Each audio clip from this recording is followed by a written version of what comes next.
Which job has, hands down, the worst impact on mental health? It's not the worst, see, first responders and apparently veterinarians, but being an inner-city public school teacher broke me. Look, again, not as bad as those others, but I've seen and read enough that my decade in has been enough. I've had students murdered. One kid was shot for $12 worth of weed. I also taught the murderer.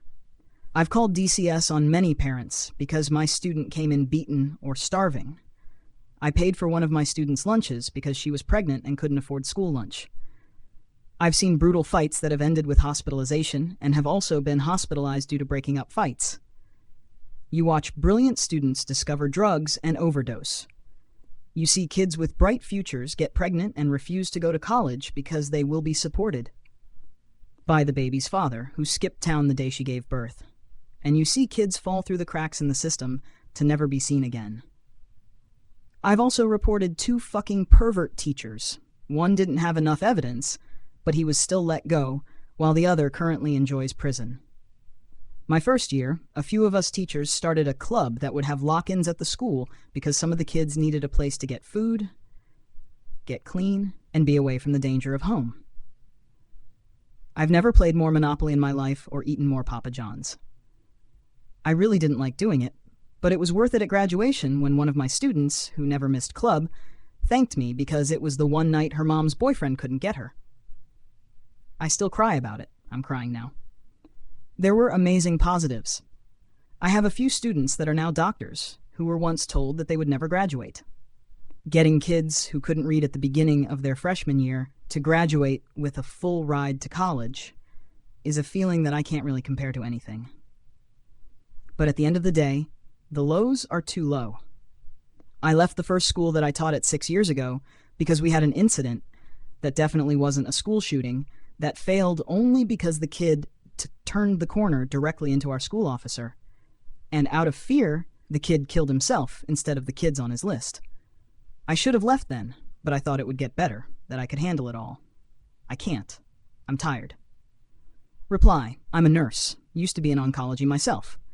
Let me tell you about the worst conversation I've ever had about finances. A patient of mine, maybe mid-40s if I recall, wasn't exactly well off, but she had good insurance to get good chemotherapy as soon as she needed it. I met her kids, who were approaching adulthood, one about to start college. They were gamers, and so am I. So I always chatted with them about games. Their mom was so nice, really pleasant, brought donuts for the staff, was always understanding when we were running behind, which is honestly a blessing in healthcare. Her husband was such a nice dude the one time I met him, but he never went with her to her appointments because he was working, and she obviously wasn't. One day, she's clearly stressed out, very flustered. She was solo that day, so it was just me and her. She very quietly asked me, "If I stop treatment now, what do you think my chances of living are?" It's a question that I've been asked before, and the answer is always, it depends. I asked her why she was asking, because typically the side effects are tough, and I always try to give them advice on how to mitigate the side effects because it can be extremely tough. She said, not an actual quote, but close, "I just don't know if I want to take away from my kids' college. Husband is working all the time to make up the difference, but we're in debt, and I don't know. Maybe I should just save the money, buy them cool Christmas presents, then save for their future. I don't want to leave my husband in a mountain of debt." I didn't know what to say. What can what's the greater good here? Die and leave your family a good life? Or try to survive, with the possibility of death still, and leave your family destitute? Do you want to spend more time with your kids? Or do you want to look toward their future, albeit without you in it anymore? I cried with her because I couldn't help her. It absolutely sucks that this country has us making these choices. I left that job before she completed her treatment, but I want to believe that she survived and her family is doing okay. But I have a feeling that that's not true.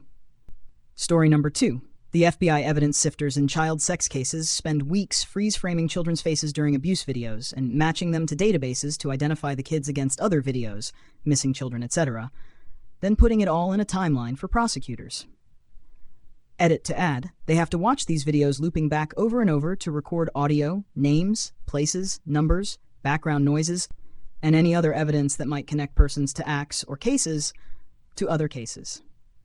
Reply: I always submit this story when this issue comes up, out of respect for this guy. I'm an older dude, and back in the day, I had a role to play in one of these prosecutions of a kiddie porn distributor. Now, historically, kiddie porn had been enforced by USPS postal inspectors, because historically distribution had been through the mail. When we were doing our case, I met the postal inspector who would be our witness. For 20 plus years, that's what this dude had done, testified in kiddie porn cases.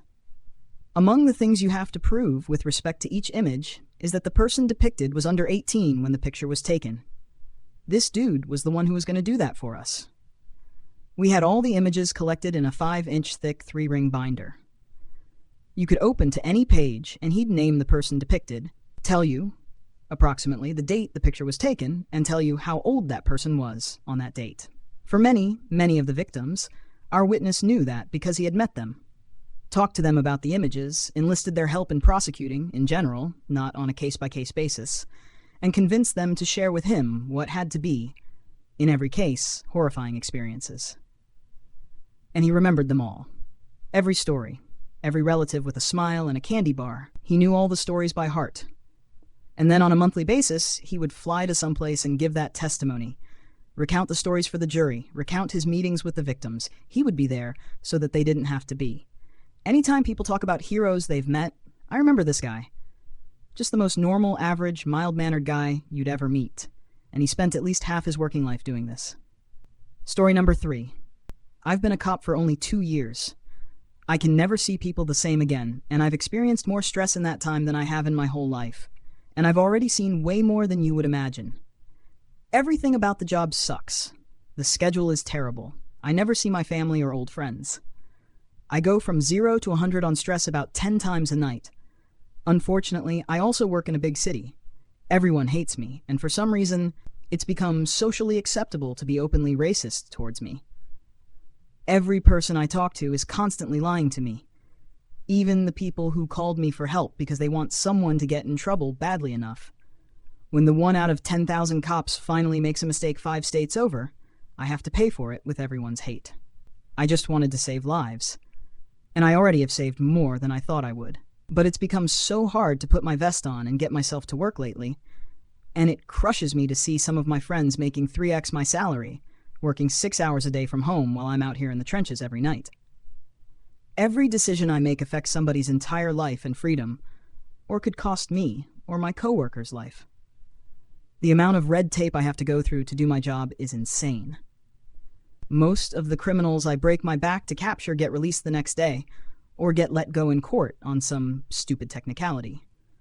Nobody wants the job I have anymore, so there are never enough coworkers to help me. We are always understaffed. By the time I show up to the lower priority calls, I'm met with hate because the response time is so bad. I get to hear Karen scream in my face about showing up hours later to her broken car window, even though 15 minutes ago I just got done watching Jimmy gurgle his last breath, succumbing to stab wounds while his mom looks on in horror. Even if I quit tonight, I believe most of my naive innocence and optimism for life could be shattered, and the mental health effects could last me for the rest of my life. And the weird cherry on top is that I've become kind of addicted to the adrenaline, and activities that used to excite me in my non-working life can sometimes feel mundane and purposeless now. Story number 4. Paramedic. Was 1 for 20 fire for 30 plus. Fire was my calling. I loved being broke off, trashed, worn out, and just doing it. My primary passion and a career I got paid to do. That was my gold, my zenith. Medic was enjoyable, community-based work, honorable, and sometimes scared shitless while holding it back. The daily mixed bag of calls was challenging, stressful, and anxiety-inducing at times. Called many, saved a few, delivered a couple of babies in the field. The majority of my career was trauma, many kid calls, and lots of dead folks. Kids' faces never go away. The body remembers the trauma, stress, anxiety, and can switch that back on at times. I've seen friends die in MVAs twice in my career. My kid brother in '92 on his grad day, and another that led me to end my career in recent years. PTSD is vile shit and shaped me for the worse, for a spell. My wife is my Gibraltar. My kids see me and understand that head movies, pun intended, can take me down and grant me peace and passage in these times. I'm functioning at a near normal level again after a few years of therapy. Harmony is in our home now. I'm a compassionate man, some would even say sensitive. Community-based, I coached baseball for the kids and spend as much time with mine as I can. I need them, likely more than they need me. I'd do it all over again if I had the chance. It was good work and filled my cup at a sacrifice. I lived for that shit. Sorry if I made it too long. Onions. Story number 5. For me, it was being a service advisor at a dealership. As much as I loved gaining knowledge on cars as a young woman, I did not know how to handle, let alone process, the extreme sexism I was experiencing from all sides. I could process the decision from the techs because once they saw I was capable of doing my job, the joking around stopped, and the shop literally became my hideaway. Unfortunately, my position required me to be up front.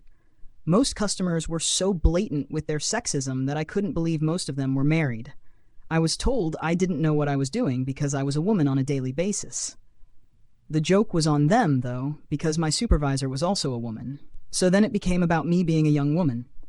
It didn't matter that I was online every day doing brand training on products, aka cars.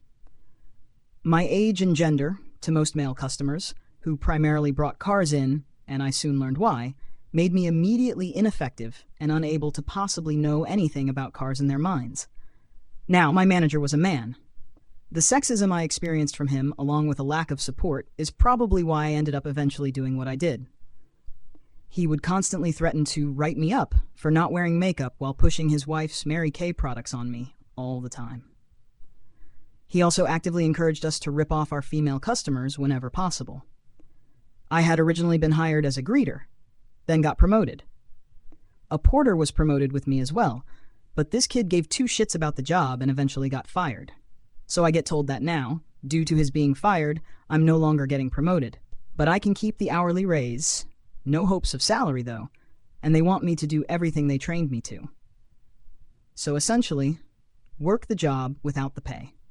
I did luck out there as most of my salaried coworkers ended up owing the car maker money due to how they dished out their commission pay once the economy tanked in 2008. However miserable I was at that job, I never felt like quitting was an option. I was making $6 more hourly than minimum wage at the time and had amazing benefits. All it did to me was destroy my mental health, got me into heroin, and eventually I tried to kill myself on the job. I'm doing much better now, 15 years later. But yeah, any job that's got rampant sexism issues and is willing to abuse young, inexperienced workers is a recipe for mental health disaster. Well, thank you so much for tuning in. If you enjoyed today's story, don't forget to hit the like button and subscribe for more incredible Reddit tales. Share your thoughts or your own experiences in the comments below. I love hearing from you all. Until next time, stay curious and keep exploring those amazing stories.